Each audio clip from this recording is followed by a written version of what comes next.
எல்லாருக்கும் வணக்கம்.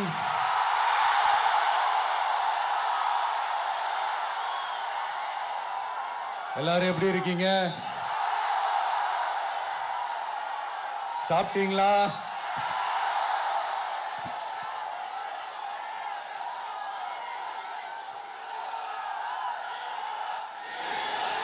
அண்ணா அவர்களுக்கு ஒரு வணக்கம், பெரியார் அவர்களுக்கு ஒரு வணக்கம்.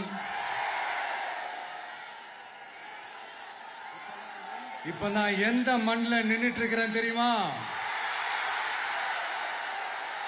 ஒரு ஆண்டவர் அன்போட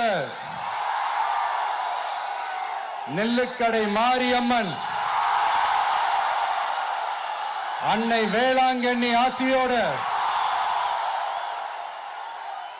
கடல் தாய் மடியில் இருக்கிற என் மனசுக்கு ரொம்ப நெருக்கமான நாகப்பட்டினம் மண்ணில் இருந்து நின்று பேசிட்டு இருக்கிறேன். என் நெஞ்சில் குடியிருக்கும்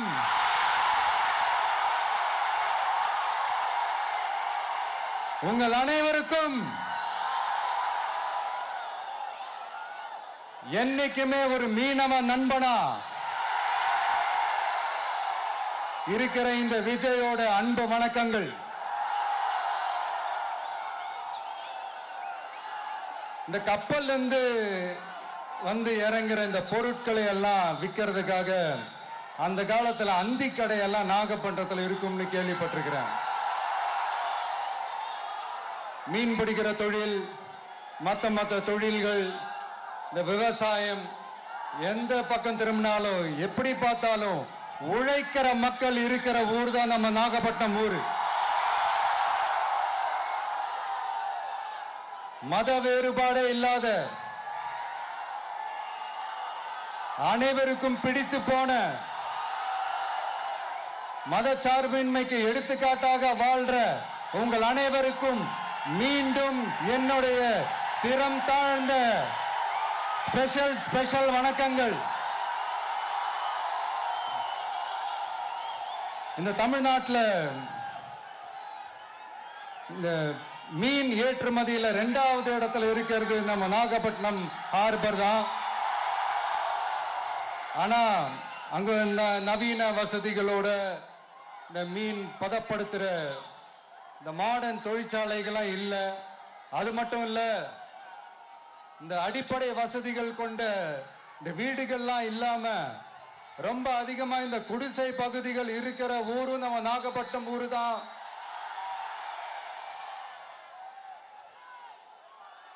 இந்த முன்னேற்றத்திற்கெல்லாம் எங்கள் ஆட்சிதான் சாட்சி. அப்படி இப்படின்ட்டு இந்த அடுக்குமொழியில பேசி அது நம்ம கேட்டு காதுல இருந்து ரத்தம் வந்ததான் மிச்சம். இவங்க ஆண்டது பத்தாதா? இப்படி தவிக்கிறாங்களே நம்ம மக்கள், அது பத்தாதா?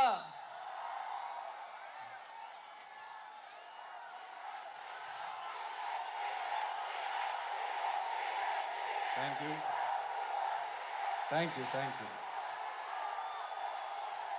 இந்த இலங்கை கடற்படையால நம்ம மீனவர்கள் தாக்கப்படுறதையும்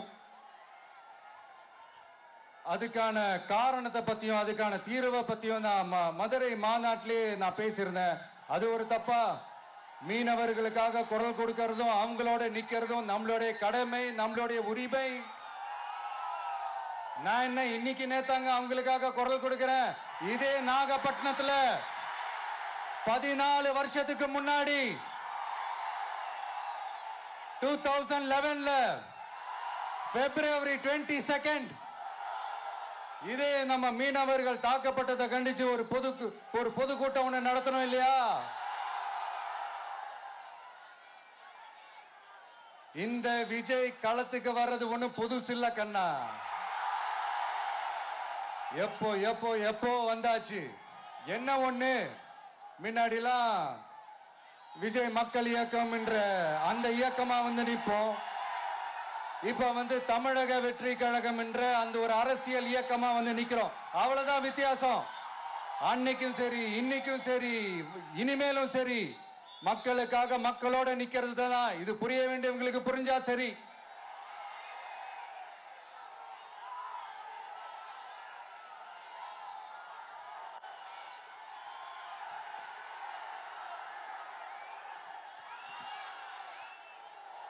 மீனவர்களுக்காக குரல் கொடுக்கிற இதே சமயத்துல நம்ம தொப்புள் கொடி உறவுகளான ஈழத் தமிழர்கள்,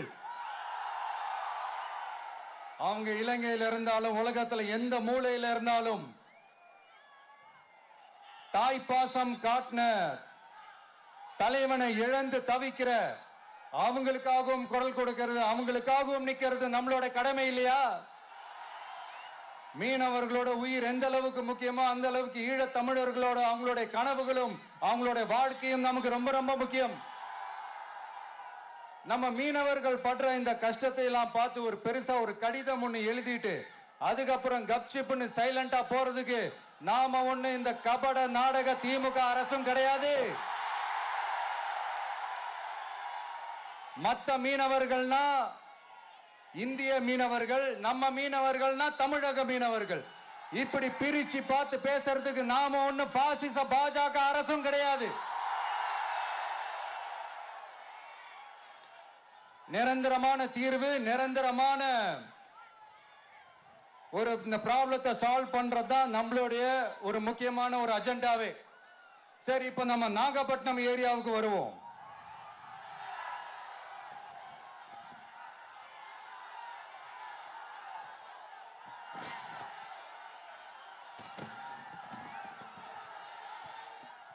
இங்க இருக்கிற மண் வளத்தை பாதிக்கிற இறால் பண்ணைகளை முறைப்படுத்தணும். அப்பதான் மீனவர்களோட வாழ்வாதாரமும் விவசாயிகளோட வாழ்க்கையும் பாதிக்காம இருக்கும். கடலோர கிராமங்கள்ல மீன் அரிப்புல இருந்து பாதுகாக்கிற அலையாத்தி காடுகளை அழிக்கிறத பத்தி தடுத்து நிறுத்தி அதுக்கு ஒரு வழி பண்ண வேண்டிய அரசாங்கத்துக்கு இதை விட ஒரு முக்கியமான ஒரு வேலை ஒண்ணு இருக்கு. அது என்ன தெரியுமா? சொந்த குடும்பத்தோட வளர்ச்சியும் சொந்த குடும்பத்தோட சுயநலமும் தான் அந்த முக்கியமான வேலை. இங்க இருக்கிற மக்களுக்கு குடிக்க தண்ணி இல்லாம தவிக்கிறாங்க. அதுக்கு தீர்வா காவிரி தண்ணியை கொண்டு வரலாம், மக்களோட தாகத்தை தீர்க்க. கொண்டு வந்தாங்களா? இவ்வளவு பாரம்பரிய கடல் சார்ந்த ஊர்ல ஒரு கவர்மெண்ட் மெரைன் காலேஜ் ஒன்னு கொண்டு வரலாம். கொண்டு வந்தாங்களா? மீன் சம்பந்தமான எந்த தொழிற்சாலையும் அமைக்கல. அமைச்சாங்களா? அட்லீஸ்ட் நிறைய பேருக்கு வேலை வாய்ப்பு கிடைக்கிற மாதிரி தொழில் வளர்த்தியாவது பெருக்கலாம், அதையாவது செஞ்சாங்களா? ஆனா ஒவ்வொரு டைமும் வெளிநாட்டுக்கு டூர் போயிட்டு வர்றப்பெல்லாம் அத்தனை கோடி முதலீடு, இத்தனை கோடி முதலீடுன்னு சிஎம் அவர்கள் சிரிச்சுக்கிட்டே சொல்லுவாரு. சிஎம் சார், மனசை தொட்டு சொல்லுங்க, வெளிநாட்டு முதலீடா இல்ல வெளிநாட்டுல முதலீடா? ஒட்டுமொத்த தமிழ்நாட்டுக்கும் முதலீடா இல்ல உங்க குடும்பத்தோட முதலீடு வெளிநாட்டுக்கு போகுதா? வேளாங்கண்ணி, நாகூர், கோடியக்கரைன்னு இங்க இருக்கிற டூரிஸ்ட் பிளேஸ் எல்லாம் கொஞ்சம் நல்லா டெவலப் பண்ணலாம். பண்ண என்ன குறைஞ்சா போயிடுவீங்க? வேதாரண்யம் பகுதியில் உப்பு ஏற்றுமதி செய்யறதுக்கு வசதியை செஞ்சு கொடுக்கலாம். செஞ்சாங்களா? நாகூர் ஆண்டவர் அரசு மருத்துவமனையில பிரசவம் பார்க்கிற டாக்டரே இல்லையா? நாகப்பட்டினம் புது பஸ் ஸ்டாண்டையாவது சுத்தமா சுகாதாரமா வச்சுக்கிறாங்களா? நாகப்பட்டினம் ரயில்வே ஸ்டேஷன் வேலைகளை சீக்கிரமா முடிச்சு வைக்கலாம், அதையாவது செஞ்சாங்களா? இங்க ஏற்கனவே இருந்த ஸ்டீல் ரோலிங் மில்லையும் ரயில் பெட்டி தயாரிக்கிற தொழிற்சாலை மூடிட்டாங்க. அத மறுபடியும் திறந்தா நிறைய பேருக்கு வேலை வாய்ப்புகள் கிடைக்கும். ஏன் அதை பத்தி யோசிக்கல? மேலக்கோட்டை வாசல் NH மேம்பாலம் கட்டி 50 வருஷம் ஆச்சு, அது சரியா மேம்படுத்தலாம், அதை செஞ்சாங்களா? Thanjavur to Nagapattinam NH road வேலை பல வருஷமா நடக்குது, இன்னும் முடிச்ச பாடே காணும், அதை வேகப்படுத்தி முடிச்சிருக்கலாம், அதையாவது செஞ்சாங்களா? ரொம்ப முக்கியமா நெல்லு மூட்டையெல்லாம் மழை காலத்துல வெள்ளத்துல நனைஞ்சு நம்ம விவசாயிங்க எவ்வளவு வேதனைப்படுறாங்க. அதுக்கு சரியான ஒரு குடவுன் கட்டி தரலாம், அதையாவது கட்டி தந்தாங்களா? எலெக்ஷனுக்கு முன்னாடி திமுக காரங்க வந்து செய்வோம் செய்வோம் செய்வோம் செய்வோம்னு சொன்னாங்களே, செஞ்சாங்களா? இதெல்லாம் எதுவுமே செய்யாம எல்லாத்தையும் செஞ்ச மாதிரியே அதையும் பெரியமையா வேற சொல்லுவாங்க இவங்க. நான் போன வாரம் திருச்சிக்கும் அரியலூர் மாவட்டத்துக்கும் போய் நம்ம மக்களை சந்திக்க போயிருந்தேன். அப்போ பெரம்பலூரும் போக வேண்டியது. அங்க சில ரூல்ஸ் அண்ட் ரெகுலேஷன்ஸ், ஒரு கட்டத்துக்கு அப்புறம் இந்த பஸ்ஸே மூவ் ஆகல. அதுக்கப்புறம் அதை தாண்டி ஒரு டைமுக்கு மேல பேசுறது, சரி அதெல்லாம் விடுங்க. இந்த நேரத்தில் பெரம்பலூர் பகுதி மக்களுக்கு நான் மன்னிப்பு கேட்டுக்கிறேன். சீக்கிரமாவே உங்களை தேடி நான் வருவேன் ஃபார் ஷுவர். நம்ம இந்த டூர் பிளான், இந்த ஷெட்யூல் போட்டதுக்கு அப்புறம் அது என்னப்பா சனிக்கிழமை சனிக்கிழமை சனிக்கிழமை அப்படின்னு ஒன்று ஸ்டார்ட் ஆச்சு. அது ஒன்றும் இல்லை, உங்க எல்லாரையும் பார்க்கும்போது உங்களுக்கு எந்த விதமான டிஸ்டர்பன்ஸும் இருந்துடக்கூடாது.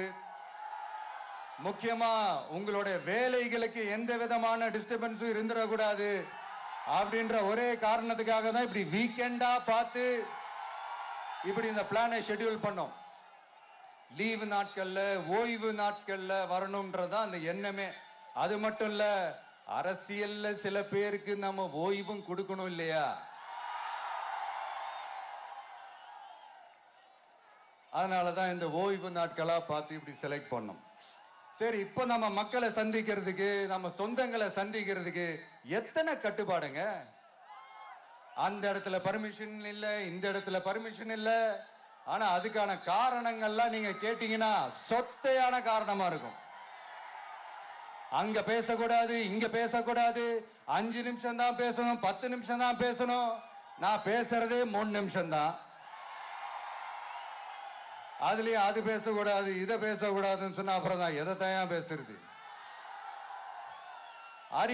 அரியலூர்ல போனப்போ நான் கரெக்டா அந்த ஊருக்கு போறதுக்கு முன்னாடி அந்த ஏரியாலேயே அந்த பவர் கட்டு. அப்புறம் நான் திருச்சிக்கு போய் நான் பேச ஆரம்பிச்சதுக்கு அப்புறம் அந்த ஸ்பீக்கருக்கு போற அந்த வயரு கட்டு. இல்ல, நான் தெரியாம தான் கேட்கிறேன் சிஎம் சார்.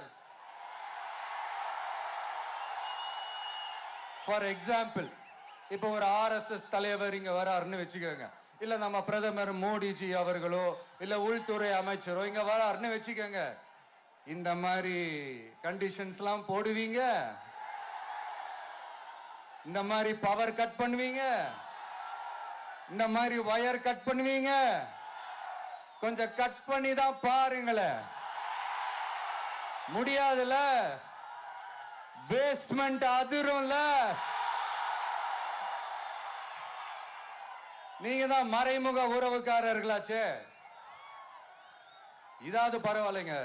இதை தாண்டி ஒரு ரூல் ஒண்ணு போட்டாங்க, பஸ்ஸுக்குள்ளேயே இருக்கணுமா, பஸ்ஸை விட்டு வெளியில வரக்கூடாதா, கையை இவ்வளவுதான் தூக்கணுமா, இப்படியே வரணுமா, மக்களை பார்த்து சிரிக்காத, மக்களை பார்த்து கையசைக்காத, இப்படியெல்லாம்.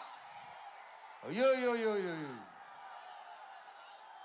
நானும் என்னவோ ஏதோ நினைச்சேங்க. செம்ம காமெடியா இருக்குங்க. I am just enjoying like anything. நேரடியாவே கேட்கிறேன், சிஎம் சார் மிரட்டி பாக்குறீங்களா? அதுக்கு இந்த விஜய் ஆள் இல்ல சார், அதுக்கு நாம ஆள் இல்ல சார். என்ன செஞ்சிருவீங்க? மேக்சிமம் கொள்கைய சும்மா பேருக்கு மட்டும் வச்சுக்கிட்டு குடும்பத்தை வச்சு கொள்ளையடிக்கிற உங்களுக்கே இவ்வளவு இருந்தா,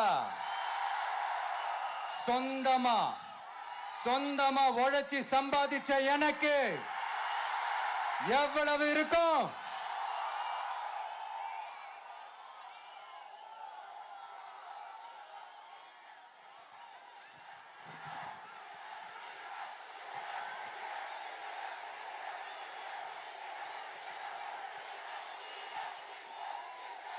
தேங்க்யூ நண்பா. என்ன நாங்க பெருசா கேட்டுவிட்டோம்? மக்கள் நிம்மதியா ஃப்ரீயா நின்று பார்க்கறதுக்கு ஒரு இடம், அதை நாங்க தேர்வு செஞ்சு அதுக்கு பர்மிஷன் கேட்கிறோம். ஆனா நீங்க என்ன பண்றீங்க? அந்த இடத்தையெல்லாம் விட்டுட்டு நெருக்கடியோட, மக்கள் நெருக்கடியோட எங்கெல்லாம் நிப்பாங்களோ அந்த இடமா பார்த்து செலக்ட் பண்ணி தெரியுங்க. உங்க எண்ணம் தான் என்ன சார்? நான் அவங்கள பார்க்க கூடாது, அவங்களோட பேசக்கூடாது, அவங்க குறைகளை கேட்க கூடாது, அவங்களுக்காக குரல் கொடுக்க கூடாது. என்னதான் சார் உங்க எண்ணம்? சரிங்க சார், ஒரு அரசியல் தலைவன் அப்படின்றதெல்லாம் மறந்துருங்க. ஒரு சாதாரண ஒரு தமிழ்நாட்டு மண்ணோட ஒரு மகனா, ஒரு நம்ம தமிழ் மக்களுடைய ஒரு சொந்தக்காரனா, என் மக்களை, என் குடும்பத்தை, என் சொந்தங்களை நான் பார்க்க போனா என்ன பண்ணுவீங்க? அப்பவும் தடை போடுவீங்களா? வேணாம் சார். இந்த அடுக்குமுறை, இந்த அராஜக அரசியல்லாம் வேணாம் சார். நாம ஒண்ணு இங்க தனியால் இல்லைங்க சார். மாபெரும் மக்கள் சக்தியோட பிரதிநிதிங்க சார். மாபெரும் பெண்கள் சக்தியோட சகோதரன் சார். மாபெரும் இளைஞர் இயக்கமா இருக்கிறோம் சார். மறுபடியும் சொல்றேன், 2026 ரெண்டு பேருக்கு நடுவுல தான் போட்டியே. ஒண்ணு இன்னொன்னு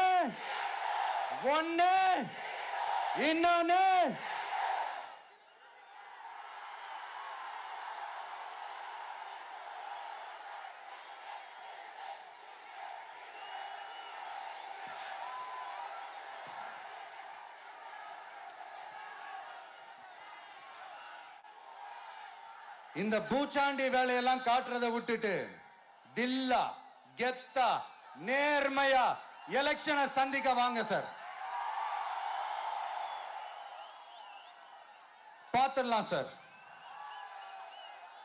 கொள்கையை பேருக்கு மட்டும் வச்சுக்கிட்டு குடும்பத்தை வச்சு தமிழ்நாட்டை கொள்ளையடிக்கிற நீங்களா, இல்ல தமிழ்நாட்டில் இருக்கிற ஒவ்வொரு வீட்டுக்குள்ளேயும் ஒருத்தனா இருக்கிற நானா, இந்த விஜயா? பார்த்துடலாம் சார். இனிமேலும் இந்த தடைகள்லாம் போட்டீங்கன்னா நான் நேரடியா மக்கள்கிட்டயே பர்மிஷன் கேட்டுருவேன். மக்களே நீங்க சொல்லுங்க, நான் உங்களை பார்க்க வரக்கூடாதா? நான் உங்களோட பேசக்கூடாதா? உங்க குறைகளை நான் கேட்க கூடாதா? உங்களுக்காக நான் குரல் கொடுக்க கூடாதா? இப்படி நமக்கு தடையா போடுறாங்களே, இந்த திமுக அரசு மறுபடியும் ஆட்சிக்கு வரணுமா? உங்க நல்லதுக்காக நம்ம உங்க டிவிக்கு ஆட்சி அமையணுமா? சத்தமா சத்தமா கேட்டுச்சா மை டியர்? ஏன்பா, நான் தான் அப்பவே சொன்னல, அவருக்கு ஆசையா பாசமா கூப்பிட்டா பிடிக்க மாட்டேங்குது. ஏன்பா மறுபடியும்? கேட்டுச்சா சிஎம் சார்?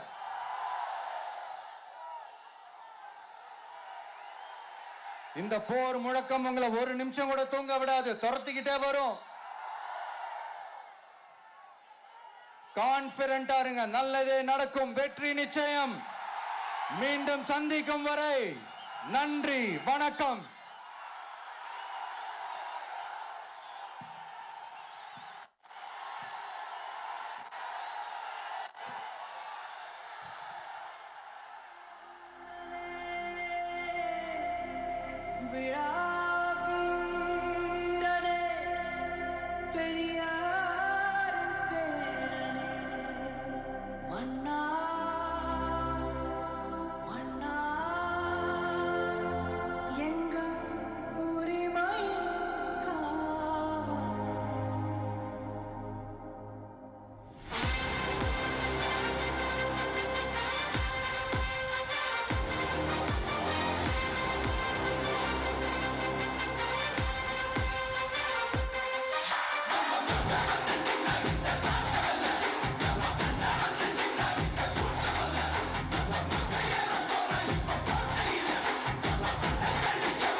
விஜய் உயிரன வரனா, விஜய்